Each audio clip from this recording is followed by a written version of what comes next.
All right, good morning. Welcome back here to Trader Minute. Great to have you aboard.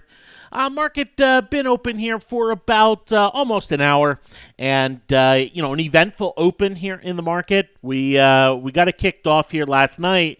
You can see S&P futures just kind of bleeding lower, and came down here to this 28.90 level, then had this shot up, and this was as Europe was opening, and Mario Draghi, the ECB president, was speaking, and he basically talked about the ECB is going to need to act with the Fed and possibly add some stimulus to the economy in one of various methods. So we saw futures react solidly to that, and then we get to the market open, and market opens up a little bit higher, and then it jumps. And it jumps substantially here as U.S. President Trump tweeted, and I added the tweet into the chat. But I think what's more important is not just that was tweeted by U.S. President Trump, but we saw the Chinese state media also confirms same thing. So it's not just one-sided here. It was a two-side kind of confirming, and both sides playing a little bit of stock market, I guess. But we saw that on both sides here, this morning, and so created the up wave that we see in the overall market. Now, it's not everything getting bought. We see a lot of the consumer staple stocks, taking it on the chin. Some of the home builders taking it on the chin here this morning. Some of the more heavily shorted names are getting bought up more aggressively. And we're even seeing the banks get bought up a little bit here and try to push higher as well. So a lot of different stuff going on. Small caps performing pretty well here, and some of the best stocks, some of the top names, some of the best out there in terms of how they've been performing are just kind of ho hum today. Not a whole lot in them. While some of the laggards like a Caterpillar and a Deere with some China exposure, they're really kind of kicking up here this morning in a nice way. We're seeing some energy names like Chevron, kick up in a nice way here this morning. So it's a bullish open for sure. And let's face it, it's the kind of open that tends to have follow through. Not always, but tends to have some pretty solid follow through. And you can see market back up at these April highs, right? I mean, in a matter of 1, 2, 3, 4 days, at the beginning of June, the market basically erased the majority of the mini correction of May, and is pushing on up here ahead of the Fed on these catalysts here this morning. All right, so 2 minutes here until 8:30 my time or 10:30 Eastern to go out and adjust and make changes with the challenge. Let's start with it. We'll start with Boeing since that's a easy decision here, nothing to do. 370 is the profit level there for it, and the stock right now is trading at 360. So we still have a ways to go to get to the profit level on that. The option value here is 14, so I'll plug that in here. 14 on the option value. And boom, there we go with Boeing. Nothing to really do there. Now, Verizon, a little bit different. Verizon has sold off this morning. When I saw it was only up 30 cents early, I thought, yeah, this isn't going to hold. And we've seen the stock pull back. The option is now in the red. It's down $78, which basically means it's time to close because we've hit our time stop at any point where we're in the red. On when I jump on video, it's time to go. So, this means I won't be able to hold it for the analyst day here today. I was kind of hoping to be able to do it, but out of Verizon here at 190. Okay, so sold Verizon at 190. Let me make sure the alert goes out here.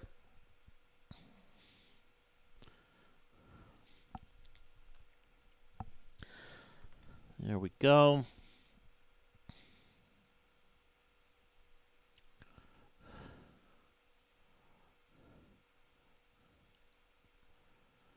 All right, 190, and that should be out here. You see the options moving around a little bit. It's 191 to 195 now, so I guess I could have waited 30 seconds. But this is one I was hoping to be able to hold it for the analyst day today this afternoon, but. Alas, not able to do so as it is hitting the time stop here with it. So you see the auto exit date read 6:17 p.m. So it wasn't read yesterday at the close. It is read right here, and so taking it off. And again, that has nothing to do with my outlook on Verizon, what I think Verizon's going to do on Analyst Day, what I think the fundamentals on Verizon look like, what I even think the chart on Verizon looks like. Has nothing to do with any of that. It is simply following the process of the challenge and of the algorithm for the challenge, where the odds, we're putting the odds in our favor and running here with that, and that's the important part, because it may go up, it may go down, whatever, but what we do know is that when we start to get past this auto exit date and an option's in the red, the chance of a significant drop is very high. We saw that with JD. We saw that with J&J, right, where both those stocks really fell off hard after their auto exit dates. And, it's not going to happen every time. In fact, with Verizon, I kind of expect it'll go up. And maybe go up a lot, but it's about playing the odds and running with the odds in our favor here. With that, so out of Verizon here and moving on from it. So new signals here this morning. Let me. There was CSX was on the board this morning. Let me just verify it's still on the board here, and the answer to that is yes. But this is a little bit of a difficult one. It's a bull signal here on CSX, but CSX has earnings. We need a 30 to 60 day option, but CSX has earnings here before the July monthly option expires. Right, so that comes into play here with it. And without sitting with $10,000 in gains, I'm not able to hold on to an earnings play. But that doesn't mean I can't trade it, right? It just means I have to be careful and go, okay, you know what? Do we have a chance to make some money here? Right? It's one of those where, okay, the option is going for $2.70. All right, $2.70 on the option, the 77.5. Okay. All right. Well, what about the average true range here? Let's take a look. The average true range on it is about $1.34. So two average true ranges is about $2.60. We'll say $2.50 for argument's sake, just because that's what the strike price differential is. So for a $2.70 option, it goes our way, two average true ranges, we're going to make what? $1.70 on it? So about 60% there on it.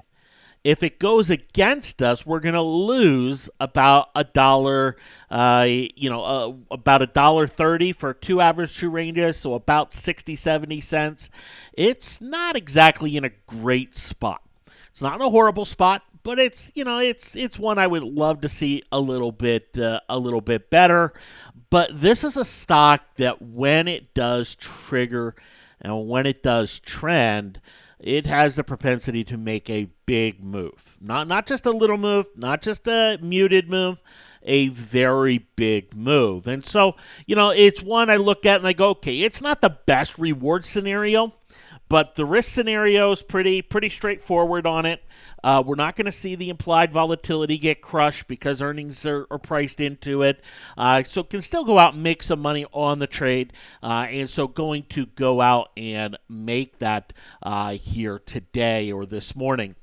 So let's come take a look here. 270, 272.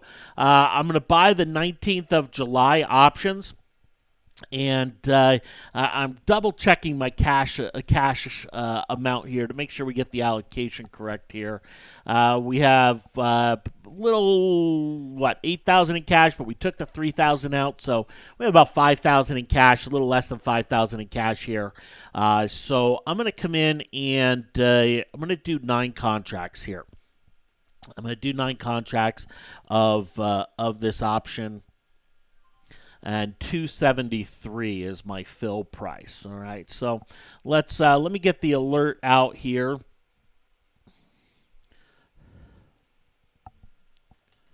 So 273 fill price here on CSX, and CSX is a railroad here.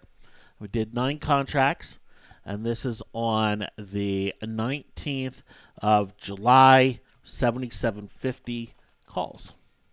So easy enough. Preview that, and boom, there we go.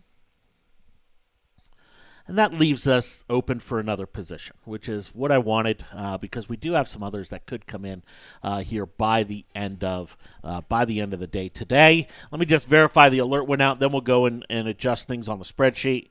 And I am getting, I'm getting thumbs up here that it worked and is out. So there we go. So CSX. So let's come in and our Verizon is closed. Close the book on that. It was an irritating trade. Sorry. I know I shouldn't say stuff like that, but hey, again, it's yeah. All right. So the 19th of July. And the strike price here, let me just make sure I get it right, 77.5.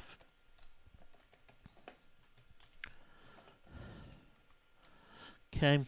The option price here on it was 273. 9 contracts, and the stock entry price was let's see here, 78.13. And the ATR, $1.35. Now it's $1.34.9, so average, just rounded that up. So it brings our stock exit levels and our profit levels. 80.83 is our first profit level. 76.78 is our first stop level, or the stop level. The price of the stock, and again, these prices in here, they're not, they are not real time. They are, from Google. They're 20-minute delay on those, so you'll notice I don't use them, but I did add it in there just for some reference. But this is 21st, so 6:21 a.m. So if our option is red by this time, it'll be time to take it off, just like we did with Verizon here this morning. And let's get the ticker symbol in there. That'll help. And then the exit date for the green, if it hasn't hit its price targets, will be the 25th. So 6:25 a.m. Okay. And yeah, so 273 was the entry price. This is probably our largest position in terms of cash in. And yeah, it is. It's largest position, but not by a lot. Not by a lot at all. Okay, and the trade is open. So there we go, into CSX, and off and running here with that. Let me check Boeing. It looks like it just moved a little bit here. Yeah, it did a little. Okay. So anyway, I'll adjust that to 15 just so we get a better feel. But challenge value here, again, we've already taken out the $3K in cash, so we're up close to 11,000. In terms of the overall challenge value, but about 8,000, just under 8,000 in total gains here with that. So anyway, that's where things are. Okay. And again, we're 27 trading days into it, 27 trading days here in, so a little over a month, about 5.5 weeks. Here into it, so on a decent pace. We are on pace for that 100K.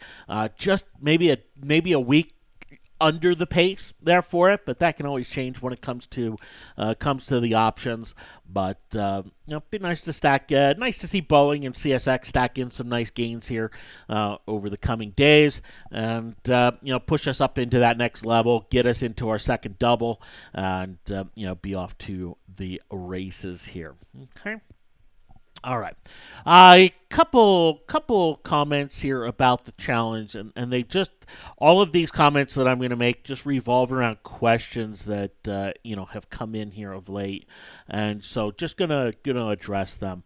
One of them, and if we look at Verizon, and this came in yesterday, does the stock exit level change if the price of the stock goes our way initially to try to lock in some gains?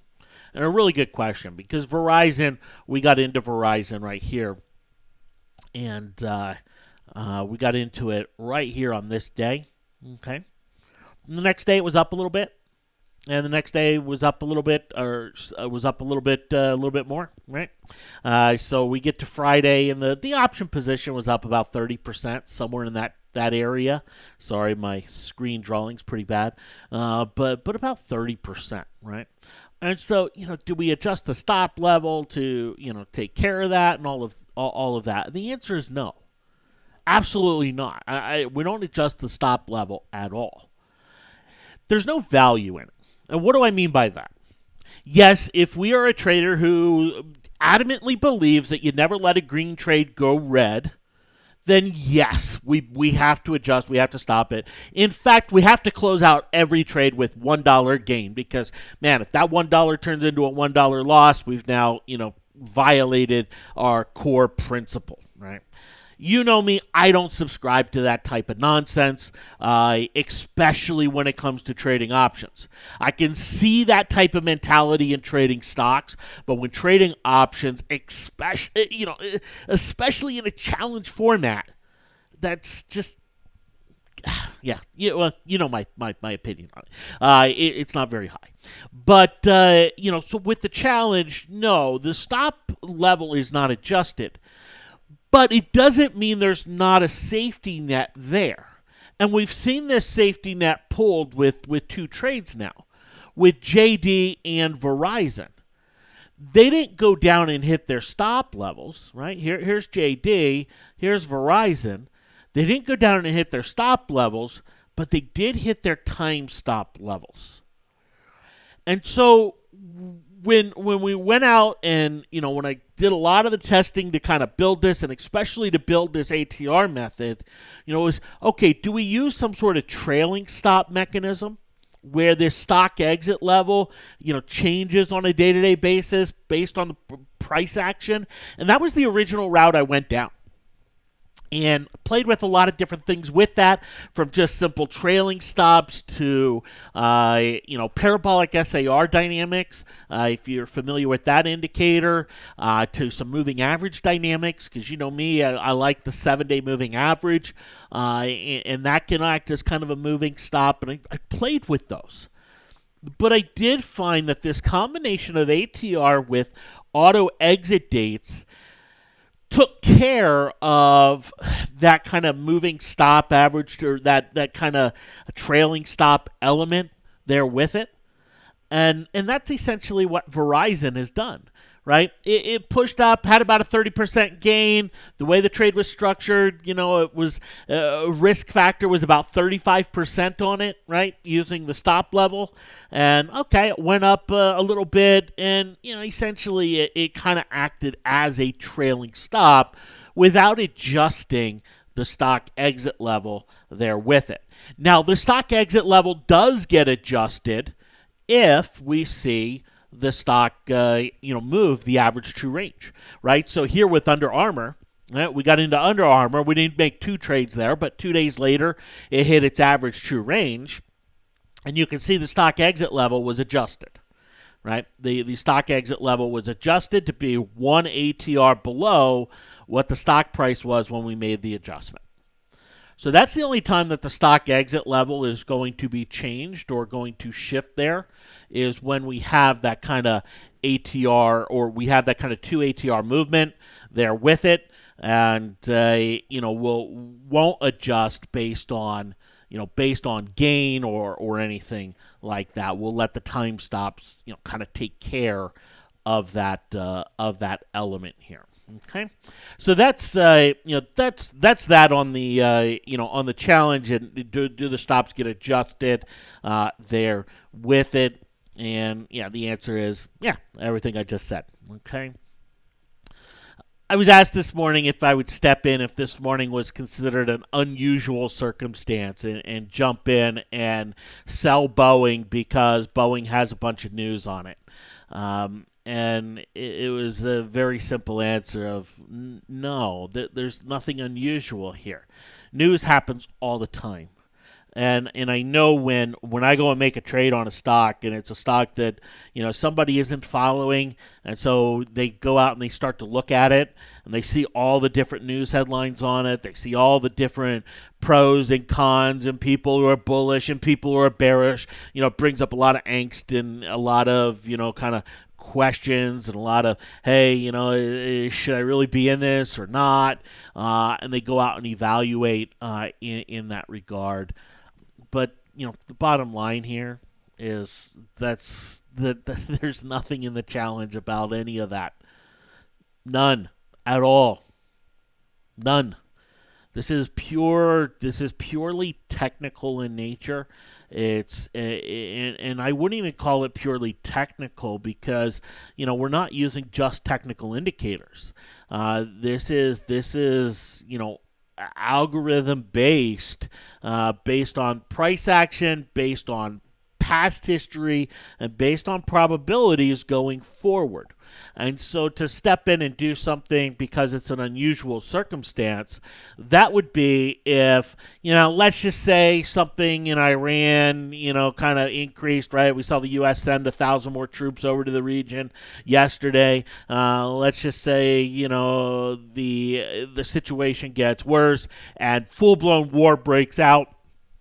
Market's down, 5% that morning, and Boeing hits 410 because it's one of the defense names, and all the defense names are up big. Right? We've seen that before. Again, I'm not expecting that. I'm not playing for that. That has nothing to do with my mindset of the trade. But let's just say that were to happen. That would be an unusual circumstance.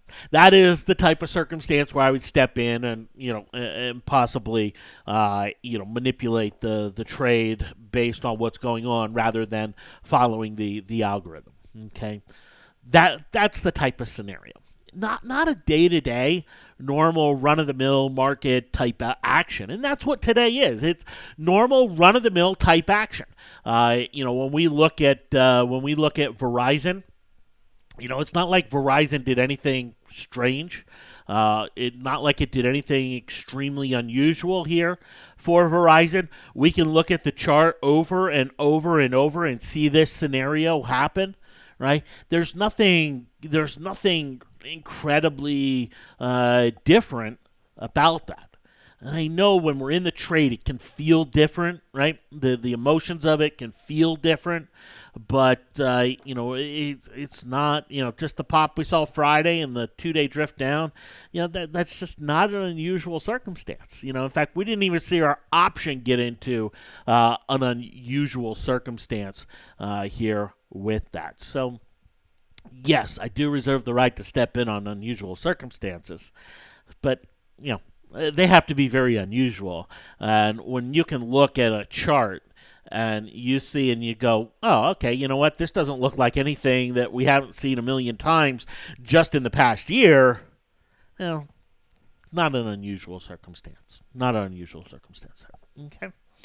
All right. Last thing I want to comment on here are my market thoughts. My thoughts on the market.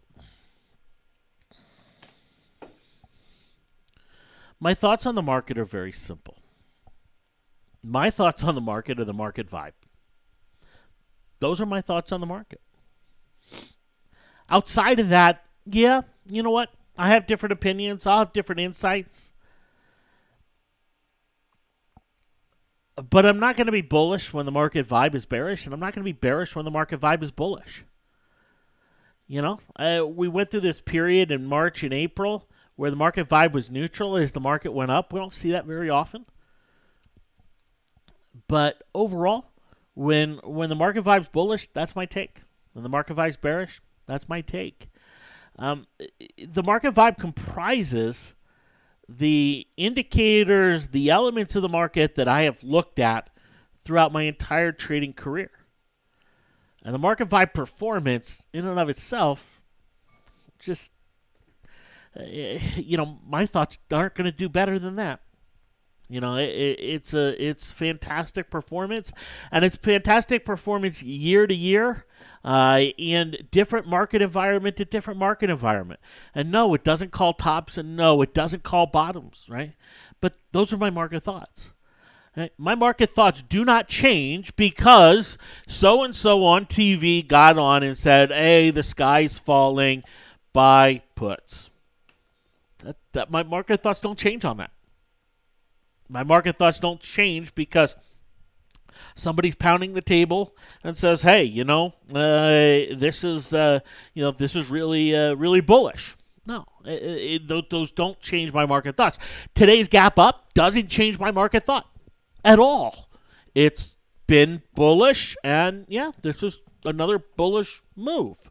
It's not new. It's not unusual. It's not different, right? The market vibe turned bullish right here.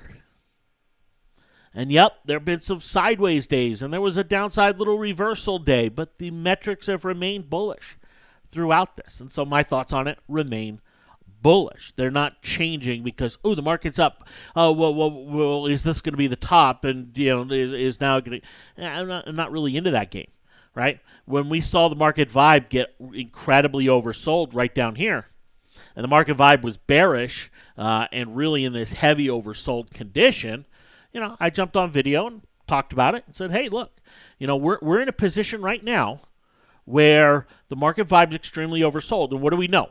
We know that sometimes when it's extremely oversold like this, we get a huge move down, and sometimes we get a huge move up. The one thing we know is that the market never stays at this level. When the market vibe gets oversold to that degree, it never stays at that level.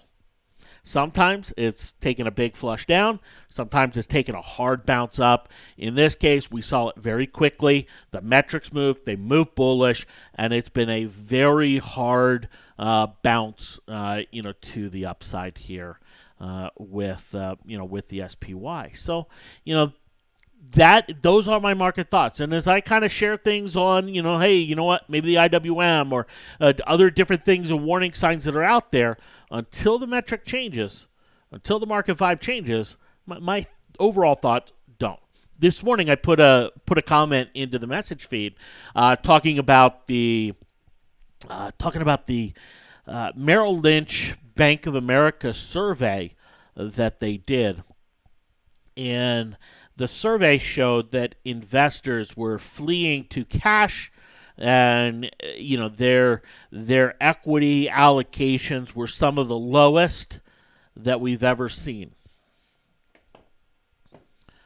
That's not anything too new. We've seen other surveys and other commentaries like that, come on out.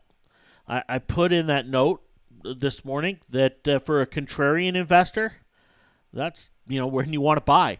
And what's really odd is we normally don't see contrarian viewpoints make a whole lot of sense at new highs. Normally, the contrarian viewpoint at new highs is, hey, market's going down. That tends to be the contrarian. But what we continue to see right now is the contrarian viewpoint, the viewpoint that doesn't make sense to anybody, the viewpoint that just the market is not pricing in, is this viewpoint up. Because we can now see the economic data down. We can see the earnings are going to start to fall off. We can see the worries about trade. We can see all of those elements. The wall of worry is very high. But the market continues to climb on higher. When we talk about the incentives of those in charge, the incentives of those in power, what are they?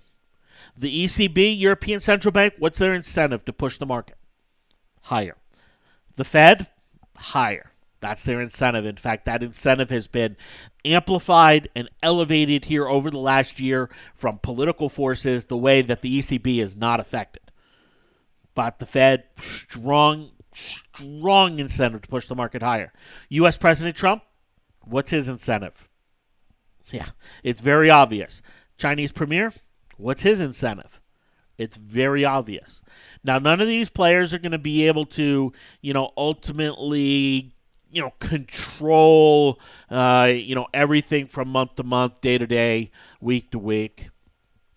But we continue to see the key players, those in charge, those with incentive to push the markets higher, pushing them higher, despite some of the big money around the world. And this survey that Bank of America Merrill Lynch did was with a lot of assets. I believe the number was something like 500 billion or somewhere around that number. A lot of assets under control. But the big money, this big money people like to talk about, they don't control the market, right? They're subject to the ebbs and flows and the swings and dings here on it. So it's just one of those where if you look at the incentives are to push it higher. You look at the sentiments are low. You look at the data, it's eroding. You look at the economics, the earnings outlooks, they're eroding. Makes a lot of sense to be bearish. It's an easy argument. The hard argument right now is to be bullish. And just think about it. Right back here, it was pretty hard to make a bullish argument, right? In fact, we did a video right there where I got on video and I said, look, here's the bullish argument. It's tough to make, but here's the bull's argument. It's still very difficult to make a bullish argument. Even though the market has bounced, still very difficult to make a bullish argument. But that bullish argument revolves around two things. It revolves around where the metrics are, and it revolves around where the incentives are. And right now, both of them are bullish, and both of them are strongly bullish. And that isn't different today from yesterday. That's not different yesterday from the week prior. That changed at the beginning of June. That's where the change happened. And, we don't see any kind of reversal in that yet. Will we ultimately see a reversal in that? Yeah, eventually. It'll happen. Always does. But, that's not anything that's happening now. All right. Thanks for hopping on. Have yourselves a great day, and we'll talk to you this afternoon. Take care.